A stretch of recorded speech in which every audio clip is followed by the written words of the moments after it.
Bonjour, dans cette vidéo qui est la suite de la partie 2 bien sûr, on va regarder un peu plus en détail la simulation d'un travail en équipe avec Unity et GitHub. Alors,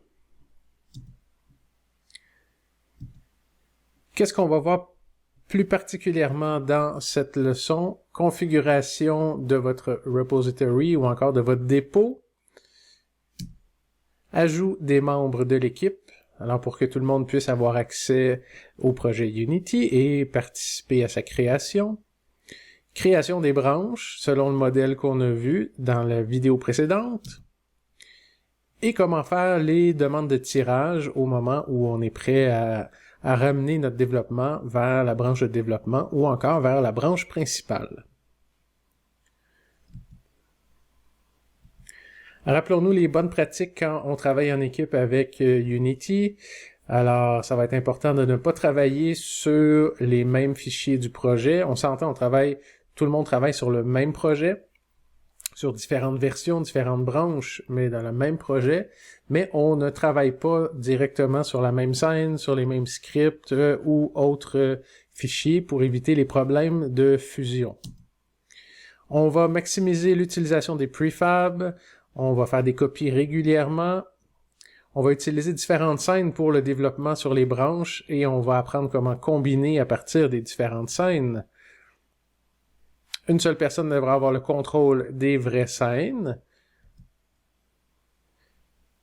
On va construire un visuel de notre arbre Git et on va également se parler régulièrement pour éviter des problèmes après coup. Vous avez devant les yeux l'image, l'arbre Git qui avait été utilisé dans l'autre vidéo avec ses différentes branches, ses pull requests, etc. On va pas illustrer tout ça dans la vidéo d'aujourd'hui parce que ce serait bien trop long. Alors, on va se contenter de faire une première partie qui va ressembler à ceci.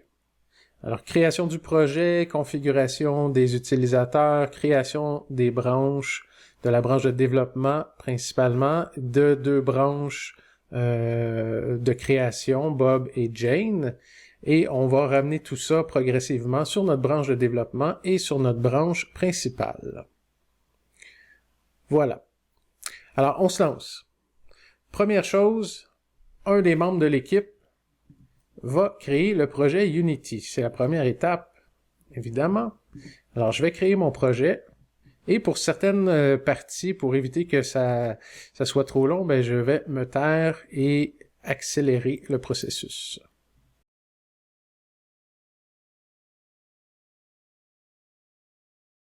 Le projet Unity est créé. Alors, c'est notre base.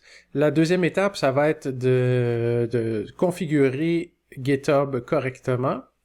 On va commencer par aller sur l'interface web. Alors, comme on l'avait vu dans le premier tutoriel, dans GitHub, vous pouvez segmenter, fragmenter vos différents projets dans différentes organisations. Moi, ce que je vous recommande pour le cours de projet-jeu, c'est de vous créer une organisation comme on l'avait vu précédemment. Alors, je vais créer l'organisation et après ça, on va inviter tous les membres de l'équipe à joindre cette organisation. Alors, l'organisation a été créée, l'équipe du beau projet. À partir de ce moment-là, vous pouvez dès maintenant ajouter des usagers ou d'autres utilisateurs. On pourrait le faire tout de suite, on pourrait le faire plus tard aussi, mais pourquoi pas y aller maintenant? Alors, je vais inviter Martin, qui est ici. Et j'ai également créé un utilisateur bidon qui s'appelle Bobby Saint-Pierre. Ce n'est pas le frère de Martin, c'est simplement un hommage que je lui rends.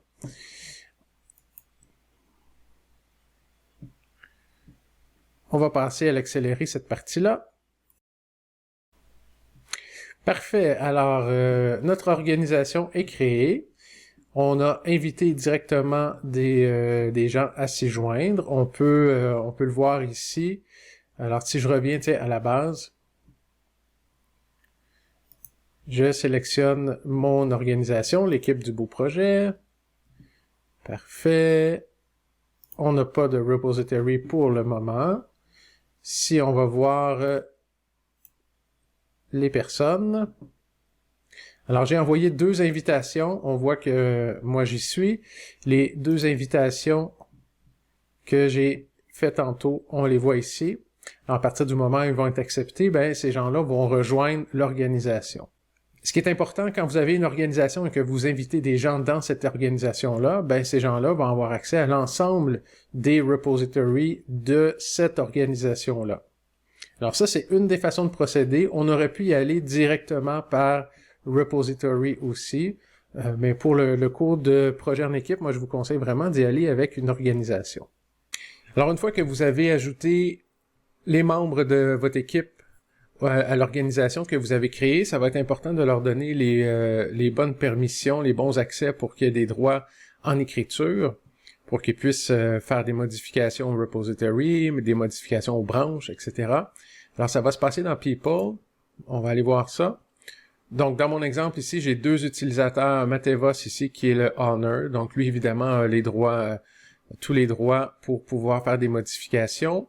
Alors que Bobby, lui, est member. Et on va aller voir ici dans Manage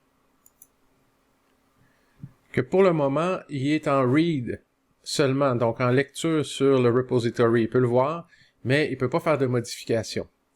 Donc, vous pourriez, pour chacun des membres de l'équipe, mettre Honor. À ce moment-là, ils vont hériter des mêmes rôles que la personne qui a créé le dépôt. Ou encore aller dans Manage Access, Edit. Et on pourrait changer la permission de base pour les membres. Right. Parfait. On sauvegarde. Donc, on a toujours ici Bobby qui est member, mais ici maintenant, on va voir ses permissions. Il y a possibilité d'écrire dans le repository.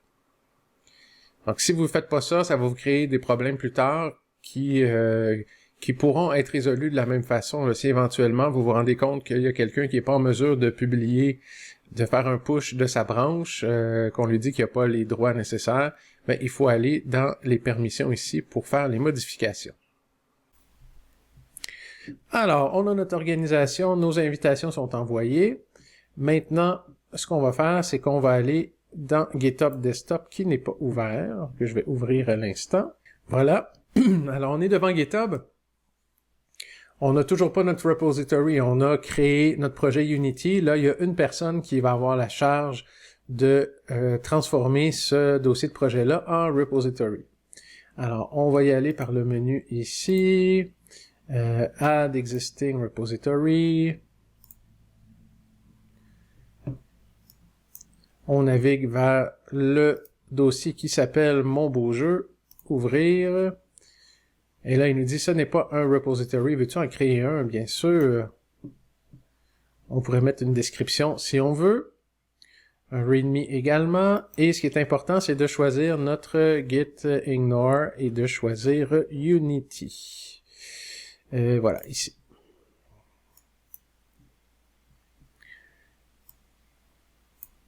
Initialisation du git large file system. Et voilà, on a notre repository qui a été créé. On peut directement le publier si on veut. Ce qui va nous permettre de l'associer à la bonne organisation. On va garder le même nom. On va garder le code privé. Donc, tous les membres de l'organisation vont quand même y avoir accès. Et je vais choisir l'équipe du beau projet. Voilà, c'est fait. Si je retourne ici, on voit que le jeu, le repository Mon beau jeu, a été ajouté.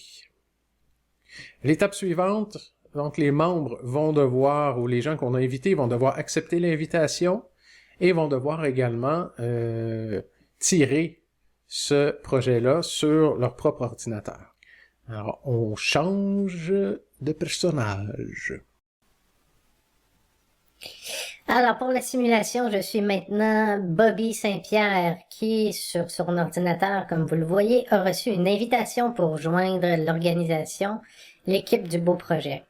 Il suffit de cliquer sur le lien et d'accepter l'invitation de vous joindre au beau projet. On voit qu'automatiquement, une fois que j'ai accepté l'invitation, je joins l'organisation. Alors, on peut le voir ici que j'ai accès à mon propre compte à deux autres organisations, dont l'équipe du beau projet, avec le repository. L'étape suivante, ça va être avec GitHub Desktop, de cloner le projet sur mon ordinateur, sur ma machine. Alors, ça va se faire ici. Add Clone Repository.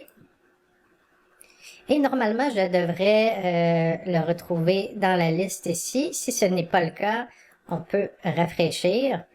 Alors, on voit que l'organisation que je viens de joindre apparaît ici. Le projet est ici. Je sélectionne sur mon ordinateur local l'endroit où je veux sauvegarder le tout. On clone. Et après ça, je peux ouvrir le projet dans Unity. Ce que je fais à l'instant.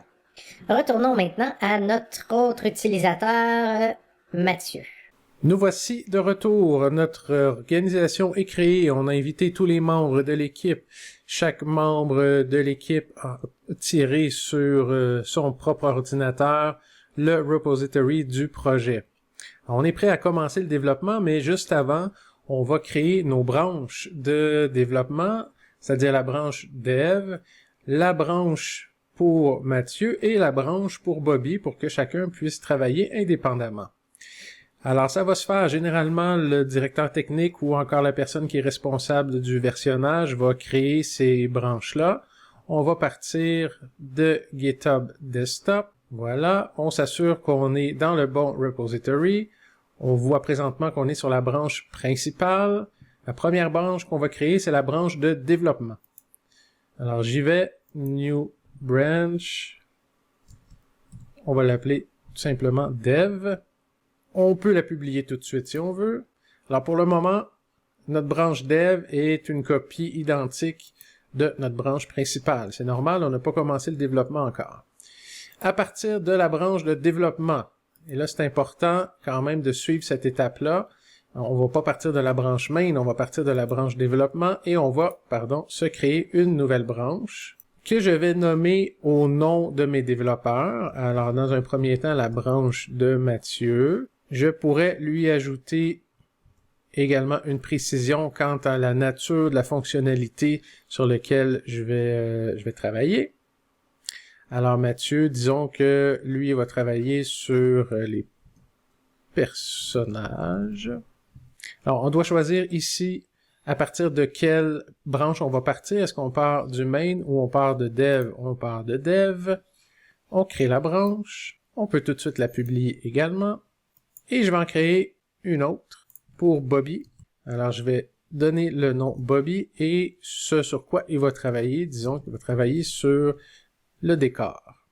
Et là, vous voyez, j'ai fait une erreur. J'ai le choix entre main ou Mathieu personnage. C'est pas ça. Je veux avoir Dev. Alors, je vais choisir ici Dev, New Branch. Voilà. Et je recommence Bobby à partir de la branche de développement. On publie également. Et si je reviens à mon image ici, on a maintenant directement dans GitHub toutes les branches que vous voyez ici, Main, Dev, Mathieu et Bobby, et on est à ce stade-ci du développement. Alors pour le moment, ce sont tous des versions identiques du même projet, c'est-à-dire un projet qui est vide. Mais on est prêt à développer. Alors avant d'aller rejoindre Bobby, on va commencer le développement du côté de Mathieu, qui lui s'occupe des personnages. Ce dont je dois m'assurer, c'est que je travaille toujours sur ma branche. Je ne travaille pas sur la branche de quelqu'un d'autre. Éventuellement, on pourra aller voir qu'est-ce qui se passe sur la branche de quelqu'un d'autre, mais ici, je vais venir sélectionner ma branche et je vais m'assurer à chaque fois que j'ouvre GitHub que je suis bien sur la bonne branche. Donc, je suis sur Mathieu personnage. Je peux commencer mon développement. Et là, je dois faire attention parce que dans la scène, il y a déjà deux éléments. Même si c'est un projet vide, vous avez la caméra et vous avez le directional light. Alors moi, ça va être important que je ne travaille pas directement sur cette scène-là. Cette scène-là, j'aurais pu la renommer là, pour qu'elle soit plus précise. On pourra le faire tantôt. Mais je vais certainement pas le faire sur ma branche de développement. Alors, je vais me créer une copie de cette scène-là. Là, vous allez dire, c'est pas vraiment utile que ce soit une copie. Vous avez raison. Mais imaginons que la scène contient déjà certains éléments. Je pourrais juste me créer une copie. Alors, vous sélectionnez la scène et vous la dupliquez. Et ça va être important de la renommer de façon précise et significative. Alors, c'est une convention que vous pouvez avoir en équipe. Je pourrais simplement mettre mon nom, Mathieu Perso. Ça va être facile de se retrouver après. Alors, Mathieu Perso, je double-clique dessus pour l'ouvrir. C'est une copie de ma scène principale et je vais commencer mon développement ici. On va accélérer le processus le temps que j'importe du nouveau matériel. Parfait. Alors, j'ai développé mes personnages, je les ai intégrés. On peut supposer là, que c'est plus compliqué que ça, qu'on a des scripts, des animations, etc. Alors, je vais sauvegarder. Et à partir du moment où vous développez sur une branche, c'est important de faire des commits régulièrement, comme on le ferait si on travaillait uniquement sur la branche principale. Alors, à partir de GitHub Desktop, vous pouvez voir les modifications, tous les assets que j'ai importés. Alors, ajout des personnages, on commit, et on peut également pousser sur le serveur, toujours s'assurer qu'on est sur notre branche de développement, celle qui nous appartient, on push. Avant d'aller plus loin, on va s'arrêter quelques instants pour regarder ma scène, donc qui est la scène que j'ai créée, la copie de la scène principale, c'est que j'ai appelé Mathieu Perso. Pendant votre développement, ce qui pourrait être une bonne stratégie, c'est de regrouper vos modifications, les ajouts que vous avez faits par rapport à la scène principale à l'intérieur d'un prefab. Donc, ça va simplifier beaucoup votre développement et ça va éviter plusieurs erreurs. Là, présentement, c'est sûr que c'est simple, c'est facile de voir et de se souvenir de ce qu'on a ajouté. Mais parce que, bon, d'une part, j'avais seulement une caméra et une lumière à la base, j'ai juste ajouté ici 2 prefabs. Généralement, votre développement va être plus compliqué que ça. Alors, moi, ce que je vous conseille, c'est d'encapsuler vos modifications à l'intérieur d'un prefab. Comment est-ce qu'on procède? On pourrait procéder de différentes façons, mais je vais commencer ici par me créer un prefab vide. Alors, vous pouvez le faire dans votre onglet projet, prefab, et je vais le nommer de façon cohérente. Alors, je vais l'appeler Mathieu Perso. Et question de structure, d'être capable de se retrouver, je vais me créer un dossier Mathieu Prefab. On va glisser ça à l'intérieur. Vous allez voir que pour le moment, ça n'a peut-être pas de sens, mais à partir du moment où on va regrouper à l'intérieur, qu'on va fusionner à l'intérieur de notre branche de développement, tout ça va prendre du sens. Je vais prendre alors Mathieu Perso, je vais l'amener dans ma scène. Alors, ce que c'est Mathieu Perso, c'est un prefab qui, puisque je l'ai glissé directement dans la scène, bon, est positionné à 0, 0, 0, rotation aussi. Si c'était pas le cas, là, je pourrais faire éventuellement un reset. Je l'ai pas ici, plutôt, reset. Je vais prendre tout ce que j'ai ajouté dans ma scène et je vais l'envoyer à l'intérieur de Mathieu Perso. Alors, je viens de modifier le prefab. On peut le voir visuellement ici avec le petit plus. Donc, pour que ces modifications-là soient enregistrées à l'intérieur du prefab que vous voyez en haut ici, ce qu'on doit faire, c'est sélectionner le prefab, le menu déroulant ici, Override, vous allez cliquer sur Apply All. Donc, en faisant ça, ça vient en quelque sorte sauvegarder votre prefab, et vous allez voir, si jamais je le supprime ici, j'ai juste à le reprendre, à l'envoyer dans ma scène, et je retrouve exactement la même chose. L'idée, je vous le rappelle, c'était d'isoler mon travail de développement sur ma branche par rapport à ce qui se trouvait sur la scène principale. Je reviens dans GitHub Desktop, on voit qu'il y a des modifications qui ont été faites. On va faire un commit. Ajout prefab. On pourrait mettre une description pour être plus précis. On commit et on push. Allons voir pendant ce temps qu'est-ce qui se passe du côté de Bobby. Merci Mathieu. Alors du côté de Bobby, si on regarde dans notre arbre, on est toujours au point de départ de la branche. On va aller regarder d'abord au niveau de GitHub Desktop. C'est bien qu'on ait ce cas-là. En allant chercher le projet et en l'ouvrant, on voit qu'il y a un fichier qui a été modifié dans la version locale qu'on a là, du dépôt. Et c'est le fichier projectsetting.asset. Il faut être attentif aux modifications de ce genre-là. Dans certains cas, comme les project settings, qui ont été réajustés ou recréés à partir de la version locale, on pourrait carrément ignorer ce changement-là. C'est ce que je vais faire. Donc, je vais faire un clic droit ici et je vais faire Discard Change. Et là, on retrouve une structure équivalente à ce qu'on avait au début du côté de Mathieu. Les branches qui ont été créées, normalement, on n'a pas besoin de faire de fetch, là, elles devraient directement apparaître ici. Si jamais c'est pas le cas, vous pouvez toujours appuyer sur fetch là, pour faire une mise à jour par rapport à ce qui se trouve sur le serveur. Alors, même précaution qu'on avait du côté de Mathieu tantôt, ici, Bobby, lui, avait comme mandat de travailler sur le décor. Alors, il faut s'assurer qu'on ne travaille pas sur la branche main, mais bien sur la branche décor.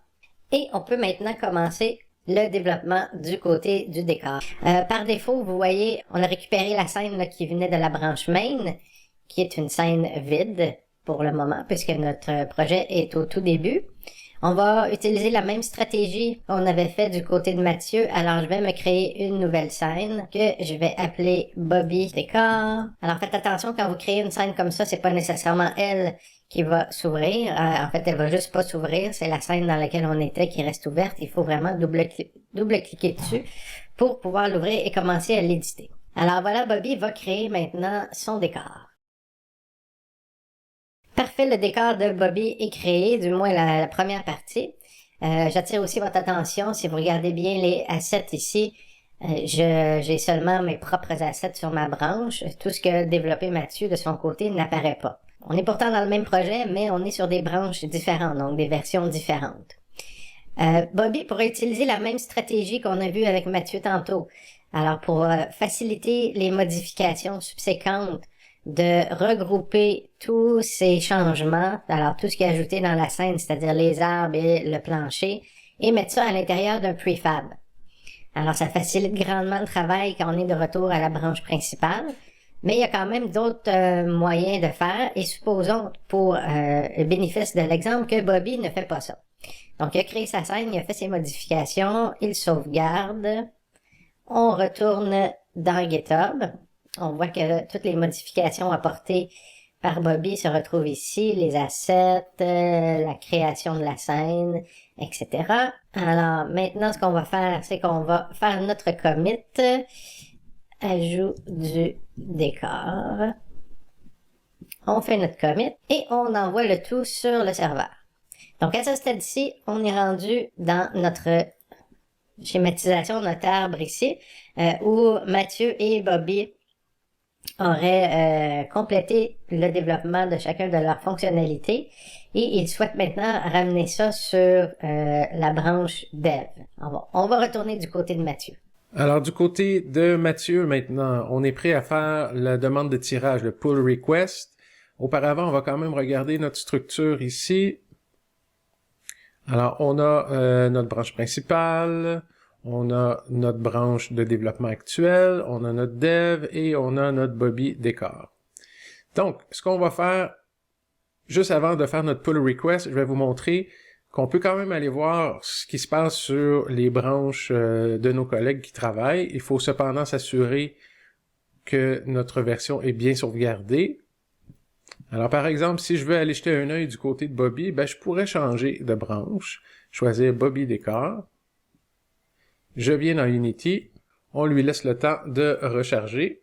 Et là, pas de panique, si vous voyez ça, vous voyez votre scène, vos capsules sont devenues roses. C'est pour ça que je vous disais, il faut faire attention. C'est normal, parce que là, on vient de changer de scène, de version de projet pour voir ce qui se passe du côté de Bobby. Alors, on va juste ouvrir la scène ici, Bobby Décor. On ne sauvegarde pas notre scène de Mathieu Perso. Alors, vous voyez, c'est délicat, il faut faire attention. Et je peux voir les modifications qui ont été apportées du côté de Bobby. En faisant ça, en changeant de version de projet, vous voyez que les assets sont ceux de Bobby. Du côté de Mathieu, les assets que j'avais créés, le prefab et tout ça, ils ne sont plus là. Alors c'est pour ça qu'on avait le problème tantôt avec la scène qui n'existait plus vraiment là, en changeant de version de projet. Je vais m'assurer de revenir sur ma branche. On revient dans Unity, la même chose va se passer. Là, dans ma branche, Bobby Décor n'existe pas. Alors tout ça ici ne fonctionnera plus. On va le voir dans quelques instants. Il ne trouve pas les ressources, c'est normal. Il faut que je m'assure de réouvrir ma scène Mathieu Perso. Alors, notre développement est terminé. On est prêt maintenant à envoyer le tout sur la branche de développement. Alors, présentement, on est ici, plutôt ici. Mathieu a fini son développement et veut envoyer le tout sur la branche de développement. Alors, la flèche rouge représente le pull request. On va le faire ici. Alors, vous pouvez l'initier à partir de GitHub Desktop, mais automatiquement, vous allez être transporté sur la version web. Et là, on peut voir deux choses. Il faut faire attention. Donc, vous voyez que Mathieu Personnage veut, pour le moment, être envoyé à la branche main. Alors, c'est pas ce qu'on souhaite. Nous, on veut l'envoyer sur la branche dev. Alors, on fait la modification ici. Il y a une analyse qui est faite, pas de problème qui est détecté. On a automatiquement un petit commentaire qui est mis ici, Mathieu Personnage, alors ajout des 2 premiers personnages. On donne quand même de l'information ici, c'est important pour que les autres puissent nous suivre.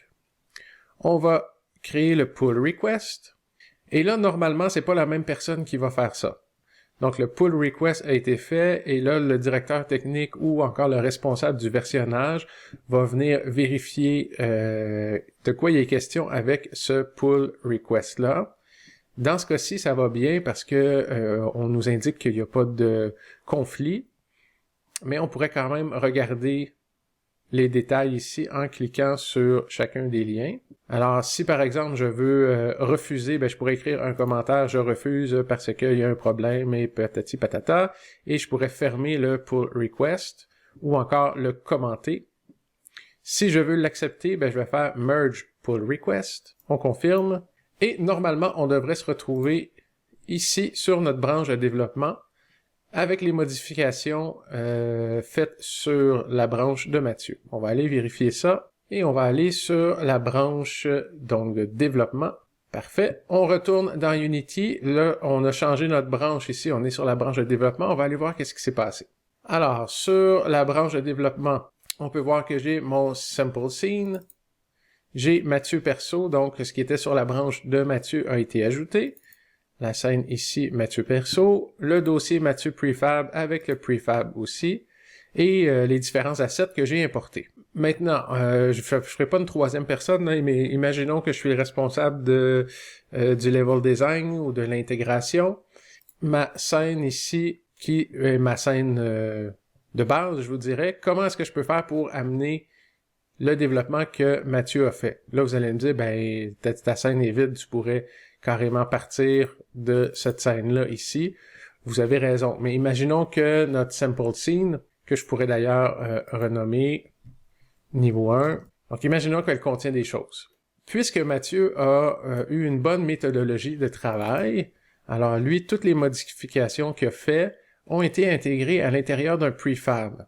À ce moment-là, ce que je pourrais faire sur ma scène niveau 1, c'est juste de prendre le prefab de Mathieu et l'amener à l'intérieur de ma scène. Et voilà, je récupère les personnages. Évidemment, ce prefab-là aurait pu contenir d'autres choses. Il aurait pu contenir des lumières, d'autres objets, des scripts sur les éléments, etc.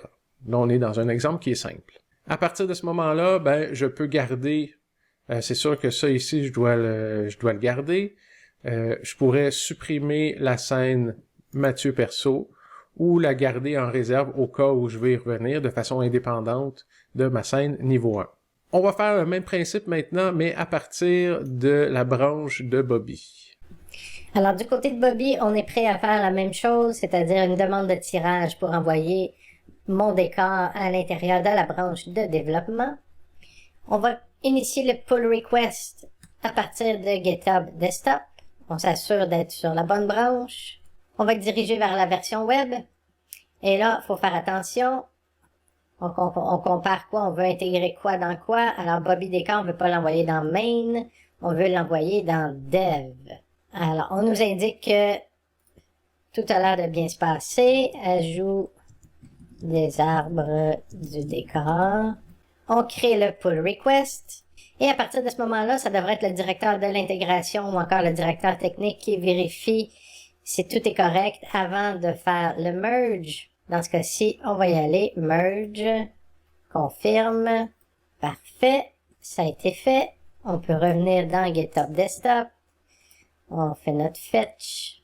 Alors, avant d'aller voir ce que contient ma branche dev, vous voyez qu'on a un pull à faire parce qu'il y a eu des modifications qui ont été faites par Mathieu de l'autre côté aussi. Alors, on va s'assurer que tout est à jour. Maintenant, on peut aller voir notre branche dev et on constate qu'on a maintenant l'ensemble des éléments qui ont été développés, donc les deux branches qui ont été fusionnées. On a notre Bobby Décor, notre Mathieu Perso et le Simple Scene là, qui est hérité du projet de départ là, qui était dans la branche de développement. Alors maintenant, gardons en tête qu'on est dans la branche dev. C'est le directeur maintenant de l'intégration du niveau qui doit ajouter le travail fait par Bobby. Mais là, Bobby n'a pas utilisé la même stratégie que Mathieu. Tantôt, c'était simple, on avait juste un prefab à glisser à l'intérieur de notre scène. Donc, c'était pas très compliqué. Maintenant, ce qu'on va faire avec Bobby, c'est qu'on va procéder autrement. On n'a pas de prefab, mais ce qu'on peut faire, cependant, à l'intérieur de notre sample scene, que je pourrais appeler autrement dev, ça serait plus clair. Alors, ce qu'on peut faire, c'est ouvrir une scène de façon additive. Alors, ouvrir une scène dans une scène. Donc, dans ce cas-ci, ce que je veux faire, c'est ajouter dans Dev le travail au niveau des décors qui a été fait par Bobby. Alors, ce que je vais faire un clic droit sur Bobby Décor et je vais faire Open Scene Additive. Alors, maintenant, ce qu'on voit, c'est le contenu de mes deux scènes. Donc, ce que je pourrais faire ici, c'est vraiment y aller Game Object par Game Object ou faire une sélection multiple des éléments que je veux passer d'une scène à l'autre. Alors, ça peut être relativement long. Ici, j'ai pas énormément d'éléments. Donc, je pense que ça aurait été préférable pour Bobby de faire un prefab. Pour le directeur des niveaux, c'est pas mal plus simple. Mais je peux quand même me débrouiller ici. Bon, la caméra, j'en ai pas besoin. L'arbre ici, oui. Alors, avec CTRL enfoncé, je fais la sélection des éléments que je veux récupérer. La lumière, j'en ai pas besoin. J'en ai déjà une dans ma scène principale. Le plancher. Et simplement en drag and drop, je l'amène dans ma scène de développement. Je la sauvegarde. La scène de Bobby ici, je peux faire un clic droit et choisir Remove Scene. Pas besoin de sauvegarder. Et voilà, j'ai ramené tout le travail de Bobby à l'intérieur de ma scène de développement. Ça pourrait être une bonne idée de regrouper en prefab. Alors, le travail que Bobby n'a pas fait de son côté, je pourrais le faire ici. Si on suit la même structure, alors un dossier Bobby Prefab. Je vais me créer à l'intérieur un nouveau prefab. Bobby Décor. Je l'amène sur ma scène. Et je vais venir glisser à l'intérieur tous les éléments qui font partie du décor. N'oubliez pas, quand vous modifiez un prefab, vous avez des icônes qui vous le rappellent, mais ça nous indique que ces éléments-là ont été ajoutés au prefab d'origine qui était vide, Bobby Décor. Alors, ce que je vais faire, c'est que je vais sélectionner Bobby Décor, sous-menu ici Override, et on va choisir Apply All. Alors, comme directeur de niveau, j'ai pas mal procédé à l'intégration nécessaire. Les deux branches ont été fusionnées. Je sauvegarde le tout. On retourne sur GitHub Desktop. Alors, on est bien dans la branche Dev. Je vais faire mon commit en disant fusion des deux branches de développement Mathieu et Bobby. Commit, on envoie ça sur le serveur et on revient à Mathieu. De retour chez Mathieu, sur notre branche de développement, on peut voir qu'on doit faire un tirage de ce qui se trouve sur le serveur pour avoir exactement la dernière version. On va s'assurer que c'est bien le cas. Parfait. Alors, mes branches ici sont là. Dev est ici avec les modifications qui ont été faites, les prefab, Bobby prefab, Mathieu prefab, tout est là. On serait rendu dans notre séquence ici à ce point-ci, en fait. Non, pardon, à ce point-là, où les deux branches ont été intégrées. À partir de ce moment-là, qu'est-ce qu'on fait? Est-ce qu'on veut garder les branches? Est-ce qu'on veut les supprimer? Je vous rappelle que les deux options sont possibles. Alors, je pourrais ici décider de supprimer mes branches. Sur le serveur également. Évidemment, je vais garder ma branche de développement. J'aurais pu décider de les conserver aussi si je suis pas sûr, vous pourrez y revenir plus tard. Mais si vous les gardez tous, à un moment donné, ça risque de devenir un peu difficile de vous retrouver. OK. De toute façon, vous avez des traces encore de ces branches-là à l'intérieur de votre branche dev. Donc, Bobby Décor, Mathieu Perso sont encore là. Je pourrais éventuellement les regrouper ici dans un dossier branche. Avant de faire la fusion, de faire le merge sur notre branche principale, notre main, je vais juste vous montrer un petit exemple de l'intérêt de travailler avec les prefabs. Alors, supposons que Mathieu veut repartir sur un développement, veut faire des ajustements à son personnage. Ce qu'on pourrait faire assez rapidement ici, d'abord j'ai un commit à faire parce que j'ai fait du ménage dans les assets. Alors, je vais partir une autre branche à partir de dev, que je vais appeler encore une fois le nom du développeur, un petit terme là, qui nous permet de se donner une idée de ce qui va être fait dans cette branche-là. Alors, à partir de dev, je crée ma branche et on va faire un exemple de modification mineure. Alors, je m'assure que ma nouvelle branche est bien sélectionnée. Je reviens dans Unity. Et là, ce que je veux faire, c'est juste aller travailler, non pas sur les éléments qui sont là, Bobby, lumière ou caméra, mais vraiment à l'intérieur de mes personnages ici. L'intérêt d'avoir travaillé avec les prefabs, c'est que là, je pourrais sauter l'étape de création d'une nouvelle scène. Il faut le faire avec précaution. Mathieu Perso, ici, c'est un prefab, alors je peux aller modifier le prefab sans que ça modifie la scène directement. Comment y arriver? Vous sélectionnez le prefab et là, vous appuyez sur la petite flèche ici, Open Prefab. Et là, vous rentrez à l'intérieur du prefab.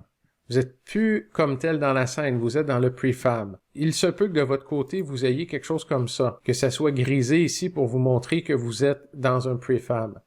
Vous avez trois options, soit normal, où là, vous allez tout voir les éléments, même ceux qui sont à l'extérieur du prefab. On pourrait choisir Hidden aussi pour voir seulement le contenu du prefab. Mais moi, dans ce cas-ci, le contexte est important parce que je veux replacer mes capsules au bon niveau sur le plancher. Alors, je vais choisir normal et là, je vais m'approcher de mes persos puis je vais leur donner leur position de départ. Je viens donc de modifier le prefab sans avoir modifié la scène. Je peux revenir en arrière avec la flèche qui est ici et revenir dans ma scène de développement. Donc, vous voyez que dans la scène de développement, il n'y a pas eu de modification. Je reviens dans GitHub Desktop. On voit que la seule chose qui a été modifiée, c'est le prefab. Ici, il me suggère Update Mathieu Perso Prefab. Alors, je pourrais préciser ça en disant Ajustement des positions des personnages. J'ai fait mon commit, j'ai fait mon publish, on crée le pull request. Juste faire attention ici de ne pas faire le merge sur le main, mais bien sur le développement dans un premier temps. Alors, le merge est fait. Je peux revenir ici. Ma mini branche de développement, je vais la supprimer. Il faut que je m'assure que je sois sur ma branche de développement. Et voilà, on retrouve notre scène de développement avec le prefab qui a été modifié. Dernière étape, on imagine qu'on est rendu à la fin du sprint 1. On veut ramener notre branche de développement sur notre branche principale. Alors, on va faire la même chose qu'on a fait avec les branches, parce que notre branche de développement, c'est une branche, le main, c'est une branche aussi. On va créer notre pull request. Et cette fois-ci, ce qu'on va faire, c'est qu'on va envoyer la branche de développement vers la branche main. Alors, fin du sprint 1, create pull request. On voit toutes les modifications qui ont été faites. On fait notre merge. Très bien, ça a fonctionné sans erreur. On va s'en assurer ici. Je vais revenir à ma branche main. Alors, on a fait le fetch, on fait le pull maintenant parce que le merge s'est fait sur le serveur. Et maintenant, si je reviens à Unity, voilà, vous retrouvez l'ensemble de votre développement sur la branche main. Alors, c'est beaucoup d'étapes. C'est une méthodologie de travail qui est assez stricte pour que ça fonctionne bien. Mais souvenez-vous que vous gardez les différentes étapes de développement sont sauvegardées. Vous pouvez toujours revenir en arrière, récupérer votre travail, mais comme c'était mentionné au départ, ça ne vous dispense pas de faire des copies des dernières versions de votre projet régulièrement, au moins une fois par semaine, sinon plus. Voilà, ça complète l'exemple pour l'utilisation de Unity et de GitHub.